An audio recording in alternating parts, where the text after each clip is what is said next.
Hoy hago uso de la voz para presentar una iniciativa que aborda una realidad urgente: la situación de quienes arriesgaron su vida en defensa de la seguridad de México y que al pasar a retiro quedan expuestos frente a las amenazas del crimen organizado. Me refiero a elementos de las Fuerzas Armadas que desempeñaron funciones de alto riesgo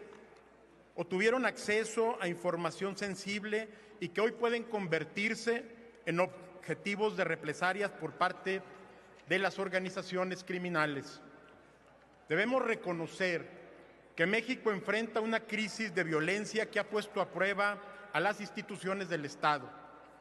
donde las Fuerzas Armadas han asumido un papel central a la defensa de la seguridad nacional y de la seguridad interior. Han pagado un alto costo humano. Más de 800 militares han perdido la vida en enfrentamientos, emboscadas y ataques dirigidos por organizaciones criminales cada vez más sofisticadas. En distintos casos, la violencia contra integrantes de las Fuerzas Armadas no se limita a los enfrentamientos en operaciones, pues algunos militares han sido atacados incluso fuera de servicio, lo que demuestra que el crimen organizado identifica objetivos dentro de las instituciones del Estado. Esta situación evidencia que el riesgo no desaparece al terminar una misión o al pasar al retiro, ya que muchos mandos participaron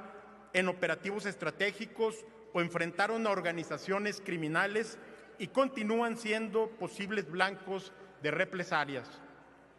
Existen casos en que los militares retirados han sido atacados o asesinados por haber representado un obstáculo para el crimen organizado durante su servicio, lo que obliga a reflexionar sobre la responsabilidad del Estado hacia quienes asumieron riesgos extraordinarios. Por ello, la propuesta no busca crear privilegios, sino establecer un mecanismo legal de seguridad institucional que, mediante evaluaciones técnicas de riesgo, permita proteger a militares en retiro que aún enfrentan amenazas derivadas de las funciones que desempeñaron.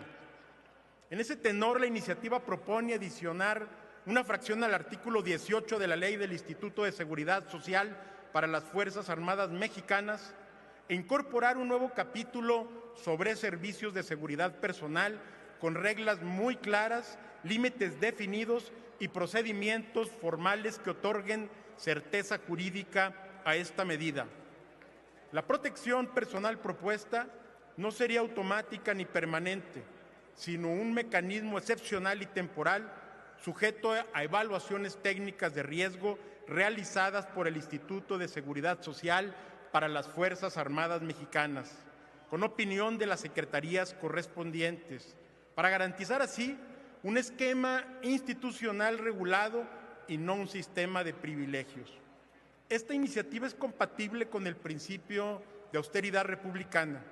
ya que no busca crear privilegios ni gastos innecesarios, sino garantizar la protección de quienes arriesgaron su vida en defensa de la seguridad nacional, lo cual constituye una responsabilidad básica del Estado a quienes sirvieron al país. Aunque la Ley Federal de Armas de Fuego y Explosivos, además de la jurisprudencia de la Suprema Corte, permiten que generales, jefes y oficiales de retiro porten armas al conservar su condición militar, esta facultad de autoprotección no sustituye un sistema profesional de seguridad institucional, ya que la defensa individual resulta limitada frente a riesgos extraordinarios que requieren protocolos, evaluaciones de riesgo y mecanismos organizados de protección. A ello se suma otro elemento que merece atención.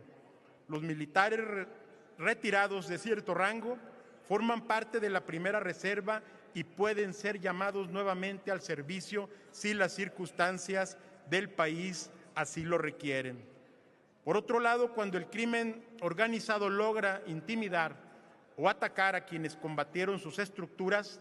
el daño no solo afecta a la persona, sino también a la institución, la moral de las Fuerzas Armadas y de seguridad, además de la capacidad del Estado. Por ello, establecer mecanismos de protección para estos perfiles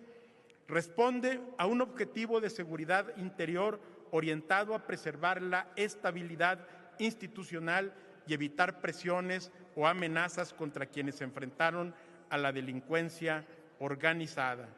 En resumen, esta iniciativa busca que cuando exista un riesgo real, verificable y extraordinario, el Estado cuente con un mecanismo legal para proteger a quienes se enfrentaron directamente a las organizaciones criminales.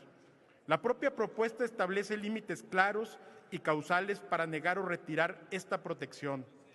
Por responsabilidad institucional,